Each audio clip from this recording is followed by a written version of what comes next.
maybe you hate it. You don't like what you're doing, and if you make that investment, then you feel tied to the equipment like you have to do it. But if you go cheap at first and it takes off, and the other thing too, like he's saying, just because you have pro equipment doesn't make you a pro. That's true. A lot of guys think that. So, and finally, if it does take off, what's the best way to get sponsors? Just go to local businesses, or you call. That's what we did. That's what we did.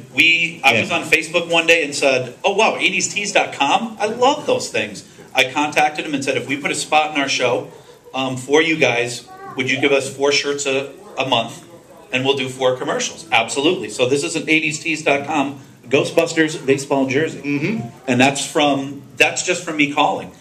We do an out of the long box segment, which is older books. So I contacted this company and said, "Hey, can we pick $20 worth of books a month, and you can sponsor our segment?" Perfect. So we're not necessarily we're not making money, but we're not losing it. Like when you make that initial investment of the $200 for your equipment. Yeah, we're in the same boat. We're like on the verge of making money. Like we're both going, when's it going to happen? Because my wife keeps asking when's it going to happen. We keep like just about we're about to make money. Oh crap, we got to buy equipment. Like every time it happens. But like I think one of these days it's going to happen where we're actually going to start making money and it's going to start coming back in.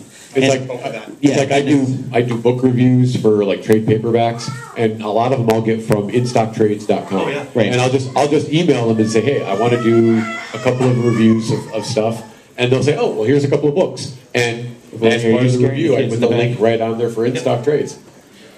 So. And yeah, he's like you said, ask. That's how we got our sponsors on the back of my card. We went to the shop, Fat Cat Comics, Charging Star, Jupiter Games. We said, your local shops, we run a podcast. It's an online radio show. Would you be willing to give us XYZ? Fat Cat Comics oftentimes gives us our prizes for our competitions. Charging Star, they let us come in and do stuff with them. So, in Jupiter Games, we actually went in and did a podcast of a Warhammer game for them. Yep. And so there's an exchange of services, but you got to offer something too. Be willing to offer something for them. Do a commercial for them. We offered a pro commercial, and they loved it.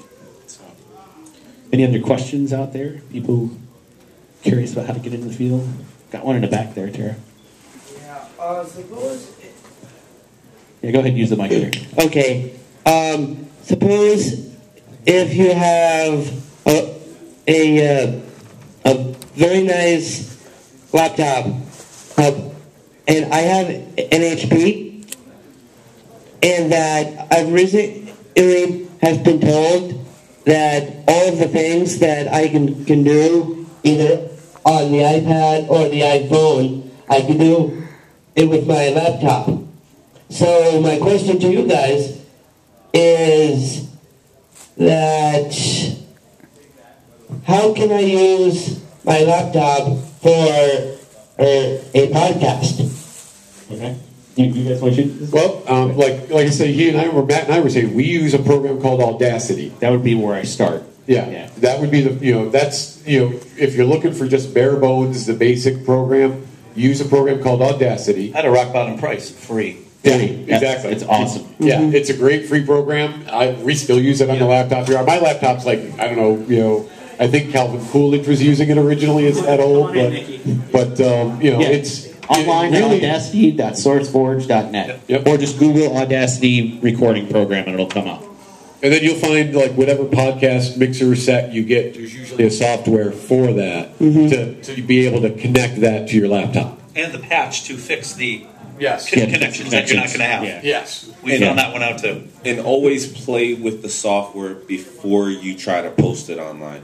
If you're not comfortable with your equipment, then you really got nothing. Right. I do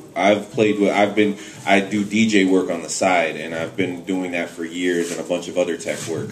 If you don't know how to use your software, you're sunk. Yeah. You just can't grab something and all of a sudden know it, because something's going to happen. You're going to have to pause it. You're going to have to re-edit something. You don't know it, you're sunk. But that is the brilliance of pre-recorded podcasts versus live ones that I learned the hard way. Because I tried to do live at first, that's awful. Yeah, you can't edit. There's no edit button while you're gone. The downside of it is the original group were using a Mac at the time. Do you know that it's time for the next thing? Yeah, we've been running latest. And literally they had to re-record the same podcast like 4 times because every time they were recording it would crash. Right. Yeah. Yeah, and it's like, nothing's worse than having to try to tell the same jokes over and over again for like 4 hours. And have to laugh at them. All right. Any other questions before we go here? One last one, and then we got to stop. Okay. Thank you. Yep. You're welcome. Okay, folks, we're going to stop only because I know the armor-making panel's out there chomping at the bit. So thank you very much for coming, and I hope that you guys enjoy your date here at Albany Comic-Con. And again, cards are up here. If you got questions, we can answer them after the fact. And as we say on our website, stay geeky. See, in mine, I say, may the force be with those who listen. I just say bye-bye. Bye-bye. All right. Have a good one, guys.